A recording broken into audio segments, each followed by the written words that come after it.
Hello and welcome to our lesson on activation energy and reaction profiles, also looking at using a catalyst. Okay, so quick question. I'm looking down here. This is obviously an oil slip. Why is the oil not on fire? So here's a look at some of the molecules. Here we've got these big molecules, which is representing the crude oil, so large hydrocarbons, and we've got the smaller O2s there, the oxygen. So this would be a combustion reaction. Well, why is it not happening? Why are we not making anything new? Well, the bonds between these molecules, between the oxygen, the O2, and the bonds between the hydrocarbons are extremely strong. And if I'm going to make something new, we need heat energy to overcome and break those existing bonds and to make some new bonds. And that's going to take some heat energy. The molecules are colliding, as we'd expect in a chemical reaction. They are colliding, but they're not colliding with enough force or enough energy to collide what we call successfully. They're not able to break apart and to make something new. So what are we going to do? Well, the oil in this example would need more energy to activate this combustion reaction. So it's there, or we've got all the reactants ready to go, we just don't have enough energy. I guess this is a bit like having the cake batter ready to go, but you've forgotten to turn on the oven. You're not going to make a new cake, are you? We need some extra energy. When you're baking a cake, the energy comes from the oven. It might be something as simple as a match that gets this reaction started and then it kind of takes over and continues by itself. So we've got something here called activation energy.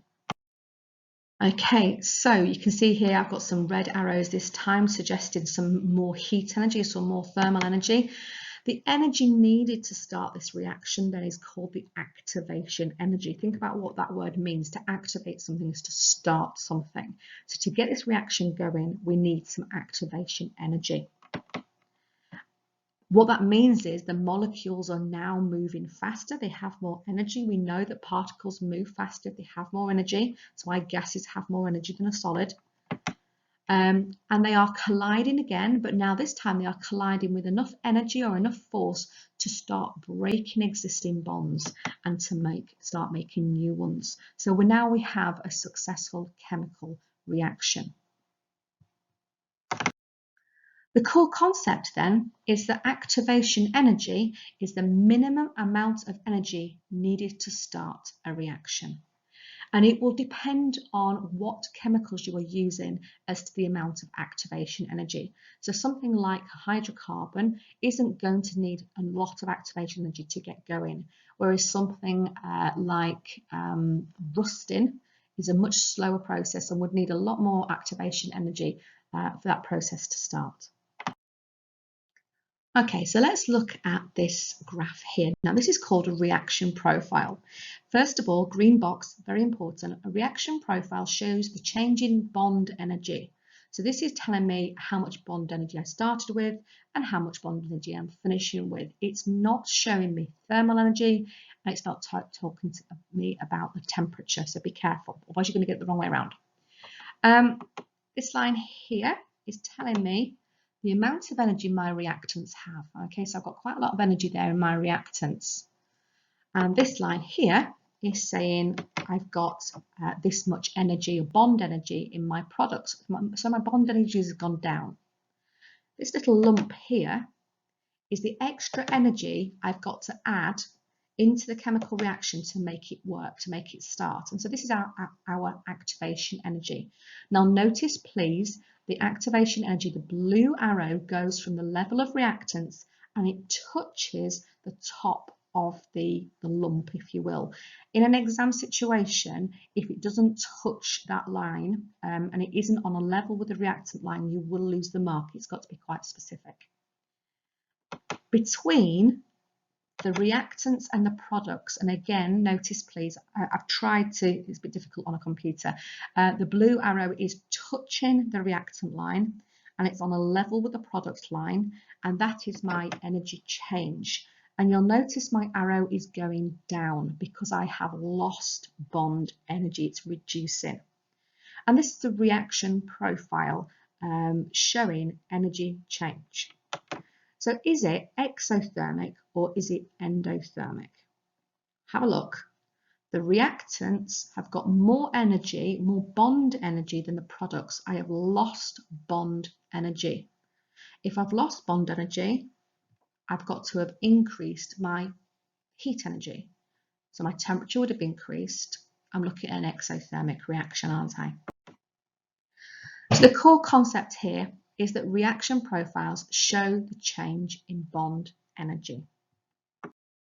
So last lesson, we looked at this idea that sometimes a chemical reaction loses bond energy and it becomes heat in the environment. And we talked about that being an exothermic reaction. And we looked at this here, and you'll notice I've added this time the reaction profile. So this is where this reaction profile is looking at the bond energy in the chemical, and here and the surroundings, this is where we're taking the temperature. And so if you remember, we were moving these across and it was becoming heat energy. So that bond energy is decreasing, isn't it? So that reaction profile, the product line would be lower than the reactants line. But my temperature, on the other hand, would have increased. And it's an exothermic reaction. Bond energy going down, temperature going up. So for maximum marks, can we link all those ideas together? So here's this reaction profile again. So what can I see? I can see that the bond energy is decreasing. That must mean that my heat energy is increasing because it's a seesaw effect, isn't it? One goes down, the other goes up. That must mean the temperature is increasing, and that must mean that the reaction is exothermic. Here's your core concept. In exothermic reactions, the bond energy goes down, the heat energy goes up, and the temperature goes up. Okay, so let's look at this one. It looks a bit different this time. Again, it's looking at the change in bond energy. So where are our reactants? Well, our reactants are at the beginning of the reaction, so they're down here. And our products are at the end of the reaction, so this is here. So straight away, it looks very different. We've got more bond energy in our products than we did in the reactants. Now, if you remember, our activation energy goes from the line of the reactants to the top of the lump. And in an exam, you'd have to be very accurate with that. So there you go, from the reactant line to the top of the lump, and this is our activation energy. Our energy change goes between reactants and products, so there. And you'll notice this time the arrow's going up because we are increasing energy. Okay, so we're increasing bond energy. Now, sometimes it's called enthalpy change. It just means energy change. Don't worry about it. Okay, so is this endothermic or exothermic? Well, we've got an increase in bond energy, so we've got energy coming in, so it's endothermic. So again, if you remember last week, we looked at one of these equations where this time we needed more bond energy. The new substances needed more bond energy to hold those molecules together. And so we took some of the heat energy from the environment and converted it into bond energy. That meant that the heat energy was going into the chemical reaction. So in heat, endothermic. And if you remember, we looked at this here and we said, okay, this is the bond energy inside the chemicals. So notice here, again, I put the reaction profile. This is what we're measuring, the reaction profile, looking at the bond energy. And our surroundings, we are looking at the heat and the temperature. And if you remember, so this time what we're saying, well, the energy is, the bond energy is increasing. So some of that heat energy is being converted into bond energy. So the bond energy is increasing and the heat energy is decreased, so the temperature would go down, and this is an endothermic reaction. So in our reaction profile, we'd end up with a higher bond energy than we started with. So how do we link all those ideas together then? The bond energy is increasing. That must mean the heat energy is decreasing. That means the temperature is decreasing, and this gives us an endothermic reaction. So our core concept then, in endothermic reactions, bond energy increases and heat and temperature decrease. Realistically, if we just look at these two diagrams here, you should be able to tell which is exothermic and endothermic without the regular the bits in between, because you're looking at the energy. So if you look at A, we have less energy, it's giving out the energy to surroundings.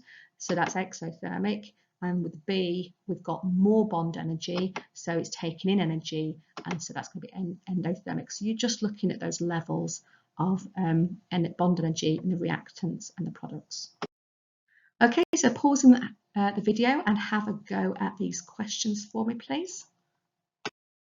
Okay, so here are the answers. So first of all, it's an exothermic reaction. How do you know? Well, there would be heat energy given out, or the temperature would increase. What would that look like inside the chemistry or inside the chemical reaction? The bond energy would decrease, and drawing that reaction profile would look something like the one below. Okay, so what would we physically do in the lab then? So how could we test a reaction to find out if it's exothermic or endothermic? A really popular question in the exams. What equipment would we use and what measurements should I record? So it's really asking you to apply your knowledge to an investigation in the lab. So first of all, it may ask you about safety elements. So your logical things are safety specs, tying your hair back, or just making spaces clear. It might be that you're using poisonous chemicals, so you need to work inside a fume cupboard, but your safety specs are usually an obvious one. Things like gloves don't often come up because we just don't use them in the lab, you know that, we don't put gloves on. Okay, so what are the bare essentials of endothermic exothermic reaction? Well, every time I'm going to need a start temperature, I'm going to need an end temperature. What's that going to tell me? Well, if it increases, I've got an exothermic reaction, and if it decreases, I've got an endothermic reaction. So what equipment might I use? Well, it could be all sorts of things, but your main one, of course, is the thermometer. How am I going to make it more accurate? I'd use a digital thermometer rather than an analog thermometer. How am I going to make it more reliable? Well, I would repeat my results. I will compare them to other people's. How am I going to make it more precise? I'm going to do 20.2 rather than just 20. So I'm going to use more decimal places.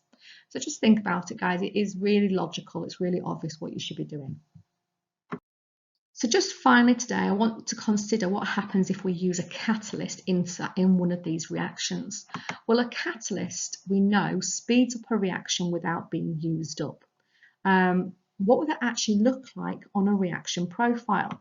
Well, it would look something like this. So you can see the blue line there showing the activation energy needed without the catalyst. And then the red line is showing the activation energy needed with the catalyst. So first of all, notice that the reactant line and the product line do not change. This does not change the bond energy in the reactants, and it doesn't change the bond energy in the products.